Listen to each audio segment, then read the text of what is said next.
नमस्कार। राजस्थान का मुख्यमंत्री कौन?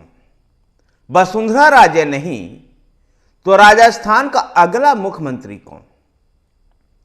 अगर राजस्थान की रिवायत पर ही भरोसा किया जाए, जैसा कि राजनीति की रिवायत राजस्थान में रही है, एक बार भारतीय जनता पार्टी, एक बार कांग्रेस, तो इस हिसाब से इस रिवायत के दृष्टिकोण से इस बार भारतीय जनता पार्टी का नंबर है। और भारतीय जनता पार्टी में अगर वसुंधरा राजे सिंधिया नहीं तो फिर मुख्यमंत्री कौन? यह जग जाहिर है कि वसुंधरा राजे सिंधिया का कन्नी काटने में भारतीय जनता पार्टी के नेता लगे हुए। भारतीय जनता पार्टी के केंद्रीय नेतृत्व भी अब राज्य में एक नया नेतृत्व चाहता है। यद्यपि वसुंधरा राजे का फैन फॉलोअर अभी भी राजस्थान में मौजूद है। वसुंधरा राजे सिंधिया के निर्वाचन क्षेत्र झलारा पाटन में दुष्यंत सिंह के भाषण को सुन करके जब वसुंधरा ने कह दिया था क्या मुझे राजनीति से संन्यास ले लेनी चाहिए, उसके बाद कार्यकर्ताओं में जिस प्रकार का हुजूम उमड़ा, जिस प्रकार के राजस्थान के राजनीतिक फिजा में बातें चली, उसके बाद वसुंधरा राजे को भी सफाई देनी पड़ी कि अभी संन्यास की बात ही नहीं है और मैं भी राजस्थान भी छोड़कर नहीं जा रही। ऐसे में सवाल कौन होता है कि अगर वसुंधरा राजे सिंधिया नहीं तो राजस्थान का अगला मुख्यमंत्री कौन? अगर कुछ बड़े नामों की अगर देखें, चर्चा करें, यद्यपि कई जिन नामों की चर्चा होती है उनमें प्रमुख रूप से सतीश पूनिया, अर्जुन मेघवाल, बाबा बालकनाथ, दिया कुमारी की चर्चा प्रमुख रूप से रहती है। लेकिन आज मैं जिस सबसे पहले नाम की चर्चा कर रहा हूं और जिसकी सबसे प्रबल संभावना है वो है ओम बिरला। ओम बिरला केंद्रीय नेतृत्व के खासे नेताओं में से शुमार हैं। मोदी और अमित शाह के खास आदमियों में से ओम बिरला हैं। इस समय लोकसभा के स्पीकर हैं। 60 साल उम्र हो चुकी है उनकी। कोटा से वो सांसद हैं और कोटा के स्थानीय निवासी भी हैं। सहकारिता आंदोलन से उभर करके सामने आए और ये उस समय सुर्खियों में बन गए जब 2003 में राजनीति में प्रवेश कर कोटा दक्षिणी से चुनाव लड़ रहे थे और उस समय कांग्रेस के दिग्गज नेता, कांग्रेस सरकार के दिग्गज मंत्री शांति धारीवाल को जब इन्होंने चुनाव हराया तो राजस्थान की राजनीतिक फिजा पर इनके नाम भी उभरने शुरू हुए। वसुंधरा राजे सरकार में संसदीय सचिव रहे। ब्लैक हॉर्स छुपा रोस्तम के नाम से जाने जाते हैं। 2013 में भारतीय जनता पार्टी ने फिर से एक बार इनको कोटा से टिकट दिया, फिर से एक बार एमएलए बने, लेकिन 2008 और 2008 में विधायक बने। 2013 में भी जब विधायक बने तो वसुंधरा राजे की दूसरी पारी में इनको मंत्री नहीं बनाया गया। लेकिन 2014 में भारतीय जनता पार्टी ने कोटा लोकसभा क्षेत्र से ओम बिरला को टिकट दिया और चुनाव जीते। 2019 में भी चुनाव जीते। 2019 में भारतीय जनता पार्टी का केंद्रीय नेतृत्व सबको चौंकाते हुए ओम बिरला को लोकसभा का स्पीकर बनाया। ओम बिरला राजस्थान की राजनीति में एक ब्लैक हॉर्स के नाम से जाने जाते हैं। छुपा रुस्तम इनको कहा जाता है। राजस्थान में इस समय विधानसभा का चुनाव ओम बिरला नहीं लड़ रहे हैं, लेकिन फिर भी इसकी प्रबल संभावनाएं हैं कि भारतीय जनता पार्टी में सत्ता में आने के बाद एक ऐसा भी नाम है जिनको मुख्यमंत्री के लिए पेश किया जा सकता है, वो नाम है ओम बिरला का। अगर दूसरे नाम की जिनकी चर्चा करें उनमें दिया कुमारी की भी चर्चा प्रमुख रूप से है।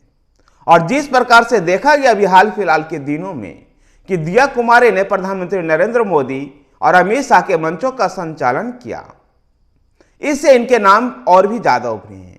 तो दूसरी तरफ कहीं गाहे बेगाहे इस बात की भी चर्चा होती है कि एक राजकुमारी से, महारानी अर्थात वसुंधरा राजे के हाथों से जब सत्ता लेनी है तो एक राजकुमारी के हाथों में सौंपी जा सकती है भारतीय जनता पार्टी का नेतृत्व, और इसलिए दिया कुमारी का भी नाम प्रमुख रूप से उभर रहा है। जयपुर राजघराने की राजकुमारी रही है, ब्रिगेडियर भवानी सिंह की पुत्री रही है। ब्रिगेडियर भवानी सिंह कांग्रेसी नेता थे। राजा मान सिंह और गायत्री देवी की पोती है। गायत्री देवी स्वतंत्र पार्टी से रही है और इंदिरा गांधी से गायत्री देवी की भी खूब ठनी थी। 2013 में जब इनको टिकट मिला सवाई माधोपुर से, तो राजकुमारी दिया कुमारी ने उस समय के भारतीय जनता पार्टी के बागी नेता किरोड़ीलाल मीणा को चुनाव हरा दिया। 2019 में राजसमंद से लोकसभा का टिकट मिला और इस समय लोकसभा की सदस्य हैं दिया कुमारी। 2023 के विधानसभा चुनाव में विद्याधर नगर से चुनाव मैदान में उतारा गया दिया कुमारी को, जहां से भैरव सिंह शेखावत के दामाद नरपत सिंह रिजवी चुनाव लड़ा करते थे। नरपत सिंह रिजवी को दूसरे सीट पर भेज करके दिया कुमारी को विद्याधर नगर से चुनाव मैदान में उतारा गया है। मुख्यमंत्री पद के एक प्रबल दावेदार हैं दिया कुमारी। राजकुमारी दिया कुमारी एक प्रबल दावेदार हैं, जहां एक तरफ महिला हैं तो दूसरी तरफ राज परिवार से बिलोंग करती है। वसुंधरा राजे को रिप्लेस करने के लिए दिया कुमारी एक बेहतर नाम हो सकता है। एक और मैं बड़े नाम की चर्चा करता हूं, बाबा बालकनाथ की। जिस प्रकार से उत्तर प्रदेश की राजनीति में योगी आदित्यनाथ का चुनाव हुआ और योगी आदित्यनाथ उत्तर प्रदेश की राजनीति के सिरमौर बन गए हैं और अगले प्रधानमंत्री के रूप में भी चर्चा हो रही योगी आदित्यनाथ की। राजस्थान के राजनीति में भी एक योगी हैं और योगी बाबा बालकनाथ मूलतः ये ओबीसी यादव समुदाय से आते हैं। अलवर से इस समय सांसद हैं और अलवर के ही तिजारा विधानसभा क्षेत्र से इस समय चुनाव लड़ रहे हैं। भंवर जितेंद्र सिंह को हराने के कारण बाबा बालकनाथ सुर्खियों में आए थे। चांदनाथ के शिष्य हैं। 6 साल की उम्र में ही ये सन्यासी बन गए थे। बाबा बालकनाथ मस्तनाथ विश्वविद्यालय के कुलाधिपति भी हैं। बाबा बालकनाथ का मठ हरियाणा के रोहतक स्थित स्थल बोहर में है। बाबा बालकनाथ का प्रभाव राजस्थान और हरियाणा में भी है, तो साथ साथ राजस्थान के सीमा के साथ लगने वाले उत्तर प्रदेश में यादव समुदाय में भी है। बाबा बालकनाथ योगी आदित्यनाथ के भी बहुत करीबी हैं। योगी आदित्यनाथ गोरछा पीठ के नाथ हैं, तो उसी नाथ संप्रदाय के बाबा बालकनाथ भी हैं। बाबा रामदेव का भी आशीर्वाद प्राप्त है बाबा बालकनाथ का। अभी उम्र महज 39 साल है, बहुत यंग हैं, ले भारतीय जनता पार्टी के हिंदुत्व की राजनीति में बिल्कुल फिट बैठते हैं। बाबा बालकनाथ का आए दिनों अलवर के मेवों से सामना होता है, जो कट्टर मुस्लिमों के लिए जाने जाते हैं। ऐसे में बाबा बालकनाथ भी राजस्थान के सीएम पद के लिए भारतीय जनता पार्टी में एक और बड़ा नाम है।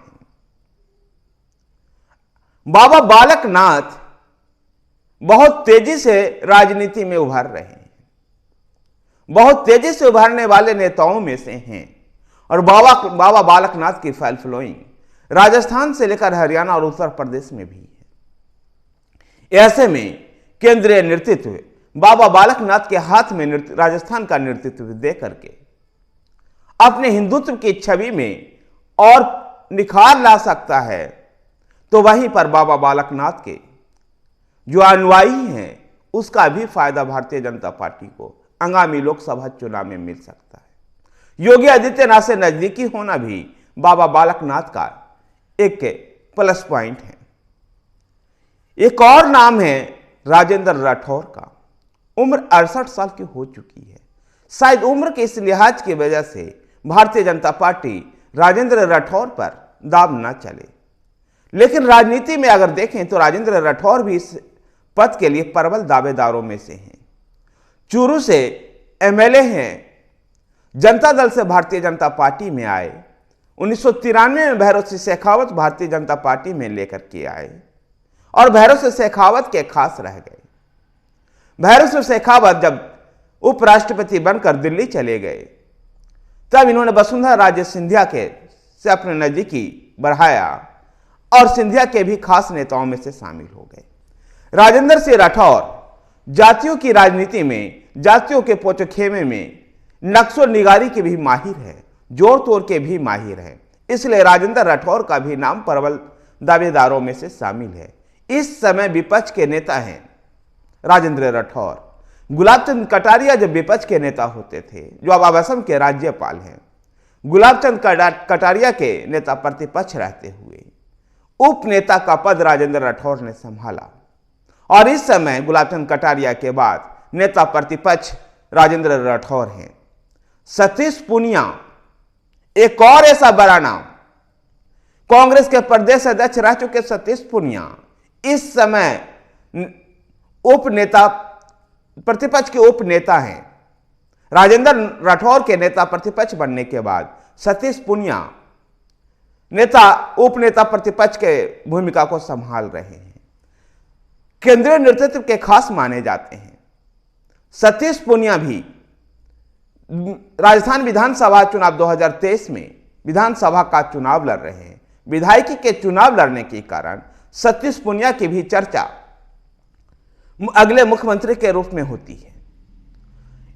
कुछ केंद्रीय मंत्री भी इस दौर में शामिल हैं, जिनमें दलित चेहरा, राजस्थान के दलित चेहरा माने जाने वाले केंद्रीय मंत्री, केंद्रीय कानून मंत्री अर्जुन मेघवाल का भी नाम है। अर्जुन मेघवाल भी नरेंद्र मोदी और अमित शाह के खास नेताओं में से शुमार है। तो एक और दो और ऐसे नामों की मैं चर्चा करूंगा जिनकी चर्चा आमतौर पर नहीं होती है, लेकिन वो भी मुख्यमंत्री पद के दौर में माने जा रहे हैं और ये दोनों केंद्रीय मंत्री हैं। रेल मंत्री अश्विनी वैष्णव और भूपेंद्र यादव। अश्विनी वैष्णव जिस प्रकार से केंद्रीय मंत्री में काम कर रहे हैं, अपने विभाग की जिम्मेदारी को संभाल रहे हैं, उसको देखते, उनके प्रशासनिक क्षमता को देखते हुए अश्विनी वैष्णव भी एक बेहतर चॉइस हो सकते हैं भारतीय जनता पार्टी के लिए।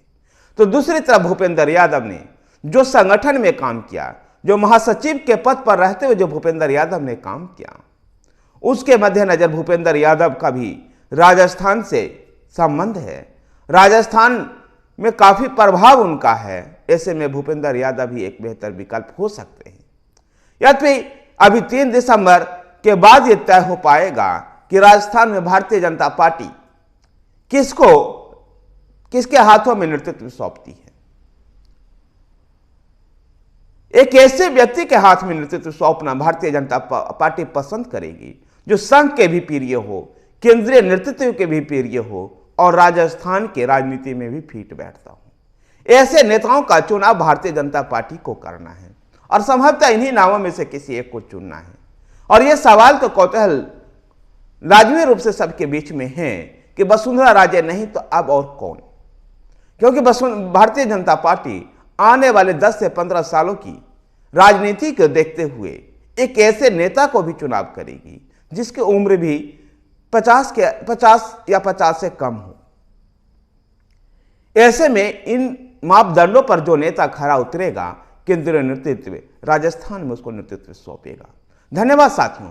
अगर आपको वीडियो पसंद आया तो वीडियो को लाइक कीजिए, शेयर कीजिए। हमारे साथ बने रहने के लिए हमारे चैनल पॉलिटिकल पिच को सब्सक्राइब कीजिए। धन्यवाद।